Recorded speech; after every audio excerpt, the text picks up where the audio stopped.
Market पूरी तरीके से पानी पानी हो गया, स्पेसिफिकली बैंक निफ्टी गिर गया करीब 3% के आसपास। निफ्टी गिर गया करीब करीब 1.67% के आसपास। सेंसेक्स गिर गया अलग 1.5% के आसपास, और ऐसे में काफ़ी पैनिक मचा है।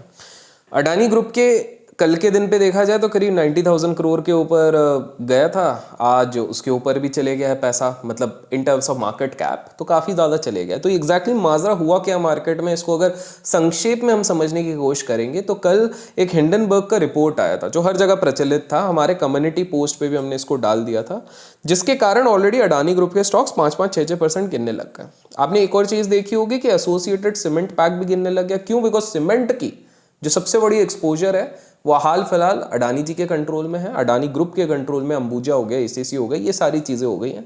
बैंक्स इसलिए एक पैनिक मचा है बिकॉज इस रिपोर्ट ने काफी सारे एलिगेशंस लगाए, और इस एलिगेशन के कारण बैंक्स को लगा कि यार शायद संकट में हम लोग पड़ सकते हैं, जिसके चक्कर में ये सारी चीजें हो रही हैं। तो यहां से निकलने में हमारी समझदारी होगी।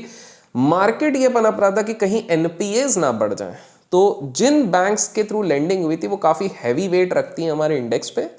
तो कहीं ना कहीं बैंक निफ्टी बहुत ज़्यादा ड्रैग करने की कोशिश कर रही थी। एलिगेशंस बहुत सारे लगे। पहला एक एलिगेशन लग गया है ग्रुप पे कि भाई ये लोग ना काले धन से बहुत ज़्यादा मैनिपुलेट करते हैं शेयर प्राइसेस को, और ये चीज़ पहली बार नहीं लगी। आप लोगों को याद होगा आज से कुछ महीने पहले सुचिता दलाल जी, जो एक बहुत ही बड़ी जर्नलिस्ट हैं, उन्होंने इसके ऊपर वाद विवाद करी थी कि कुछ ऐसी चीज़ हो रही है ग्रुप ऑफ कंपनीज में। इससे पहले भी काफ़ी सारे जर्नलिस्ट ने कोशिश करी है, इंटरनेशनल मीडिया में भी कभी कभार इस चीज़ की चर्चा हुई है, लेकिन वोकलाइज कभी नहीं किया गया है। दूसरी चीज़ है कि इस पे ये एलिगेशंस भी लगे, ये इल्ज़ाम भी लगे कि भाई काफ़ी सारे मार्केट ऑपरेटर्स के साथ मिलके प्राइसेस को इन्फ्लेट करके रखा जा रहा है। अब इसमें कितना सच है कितना गलत है ये तो आप लोग ही ज़्यादा जानते होंगे, बट काफ़ी सारे लोग क्वेश्चन करते थे कि भाई 800 की पी पे कैसे सस्टेन करेगा, 900 की पी पे कैसे इसकी कंपनी सस्टेन करेंगी। तो कहीं ना कहीं ये इन्फ्लेट किया जा रहा है, और कैसे किया जा रहा है, because money laundering, money siphoning की जा रही है, नंबर्स की अदला बदली करी जा रही है, नंबर्स बढ़ा के दिखाए जा रहे हैं क्वार्टर ऑन क्वार्टर, जिसमें ऑडिटर भी शायद मिले, और बुक्स इनके काफ़ी ज़्यादा कुक्ड हैं। और इसी चक्कर में एक बहुत वैलिड सवाल उठाएगा कि लास्ट 8 साल में ऑलमोस्ट 3 CFO यहाँ से रिजाइन कर चुके हैं। अब दोस्तों इसमें सोचने वाली बात यह है कि ये रेड फ्लैग्स एक रिपोर्ट ने निकाली और ये रिपोर्ट के कारण इतनी बड़ी फॉल हो गई है, तो क्या इन रिपोर्ट्स को हमको इतना तवज्जो देना चाहिए? देखिए मार्केट ना, मैं हमेशा कहता हूँ एक चीज़ कि in stock market we don't trade stocks, we trade sentiments. आज वही तो हो रहा था। स्टॉक्स भले ही अच्छे हों, बैंक्स भले ही अच्छे हों, सेंटिमेंट बिगड़ा था तो बिल्कुल गिर रहा था। कमेंट्स में बताइएगा आज आपने कितना मुनाफा या नुकसान किया। कमेंट्स जब आप पढ़ोगे आपको खुद पता लग जाएगा आपके आसपास वालों ने कितना किया था, तो जरूर बताइएगा। उससे एक आइडिया लगेगा कि आज के दिन एग्जैक्टली क्या हुआ, और जिन लोगों ने सेंटिमेंट ट्रेड किया बेयरिश साइड में, उन्होंने डेफिनेटली पैसा बनाया होगा। आज जो हमारा प्रीमियम ग्रुप था उधर भी मैंने पहले ही टिक से एक चीज़ कही थी कि बॉस इसको कोई भी चीज़, बैंक निफ्टी तो छूना ही नहीं है, बैंक निफ्टी छूना ही नहीं है, और वहाँ से 1000 पॉइंट गिरा पड़ा हुआ है बैंक निफ्टी। आपको एक चीज़ समझनी है कि इनके जो हिंडनबर्ग है, ये भले ही 4-5 साल पुरानी कंपनी है, बाकी इनके रिपोर्ट बड़े इंटरेस्टिंग होते हैं। ऑन एन एवरेज जब भी ये रिपोर्ट निकालती हैं 1-2 दिन के अंदर सामने वाली कंपनी एटलीस्ट 15% गिर जाती है। 2020 में निकोला पे भी निकाला था, उन्होंने बोला था कि भैया इनके ट्रक जितने बोलते हैं ना ऊपर जाते उतने ऊपर जा नहीं रहे, यूएस की कंपनी है।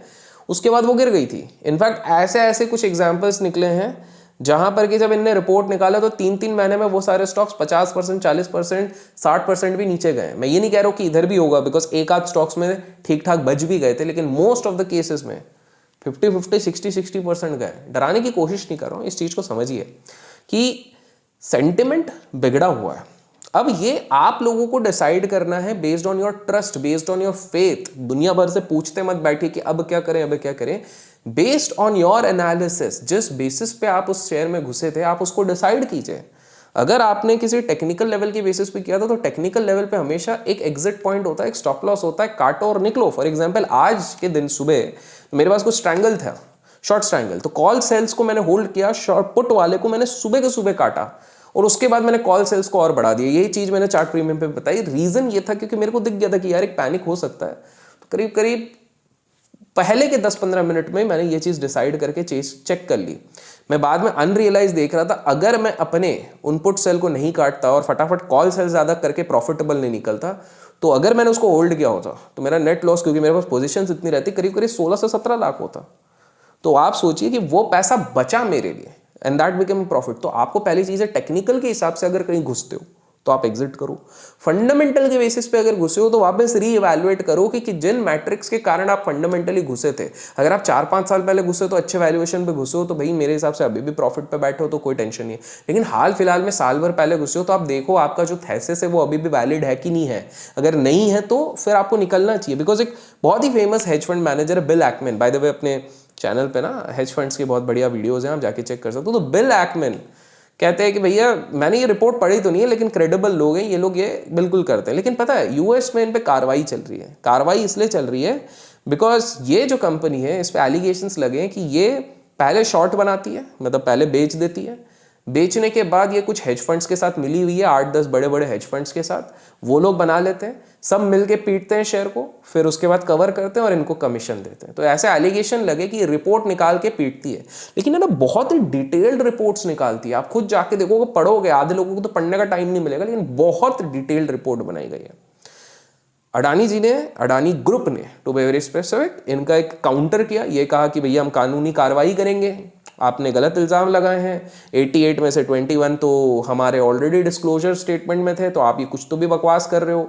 सिंपल सा है, हमको रेटिंग एजेंसीज अच्छी रेटिंग दे चुकी हैं, बड़े बड़े बैंक्स हमको लोन देते हैं, क्रेडिट एजेंसीज हमको अच्छा दे चुकी हैं, तो हमारा जो एफपीओ आ रहा है उसके पहले हमको गिराने की साजिश की जा रही है।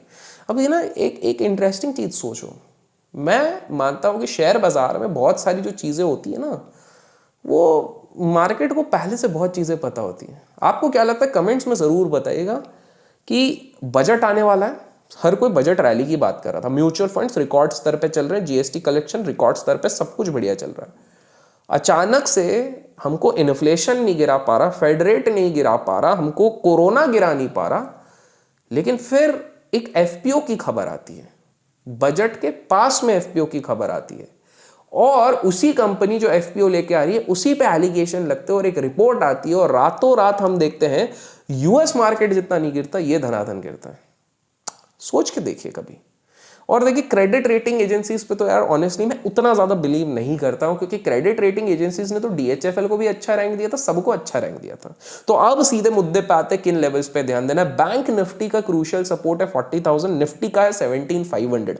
दोनों में से कोई भी लेवल अगर टूट जाता है क्लोजिंग बेसिस पे, आज मैंने चार्ट प्रीमियम पे बोला था 17,500 एक स्ट्रॉन्ग लेवल है, रिबाउंड हो सकता है इंट्राडे पे यहीं से करेगा, और वही किया था। अच्छा बाय द वे आपको भी उसका हिस्सा बना, लिंक डिस्क्रिप्शन में मिलेगा। और रिप AK REP AK अगर आप लगाते हो तो 50% of only for the first 300 users till tomorrow है एट मैक्स, उसके बाद नहीं मिलेगा ये, तो आप चेकआउट कर सकते हैं। तो बैंक निफ्टी जब तक 40,000 नहीं तोड़ता, निफ्टी 17,500 नहीं तोड़ता, तब तक पैनिक मत कीजिए। बट हाँ, अगर इनको तोड़ दिया तो रिकवरी आना भी मुश्किल होगी। क्या हम बेयर मार्केट में खिसक जाएंगे? अभी मैं ऐसा कुछ नहीं कह रहा हूं, मुझे लग रहा है इस वीकेंड के आ रहा हूं, दिस इज माय अजम्पशन, 2-3 दिन के आ रहा हूं, हो सकता है 2-3 दिन, क्योंकि बजट भी आने वाला है, कुछ पॉजिटिव वाइब्स बनाने के प्रयत्न जरूर की जाएगी। आपको क्या लगता है कमेंट्स में जरूर बताएगा। बट ये मोटा मोटा रीजन था, the dependency on banks, the dependency on everything, जिसके कारण ये बहुत मेजर फॉल हुआ है। आशा करता हूं आप लोग अपने कैपिटल को प्रिजर्व रखेंगे, जुडिशियसली यूज करेंगे, कम क्वांटिटी पे करेंगे। आईवी स्पाइक हो गया तो कॉल्स के दाम भी बहुत बढ़ गए हैं, पुट्स के दाम भी बहुत बढ़ गए, तो सोच समझ के कीजिए। और अगर कुछ भी पसंद आता है हमारे वीडियो में तो लाइक करना ना भूलें। Till then keep learning, keep growing, keep investing and keep trading.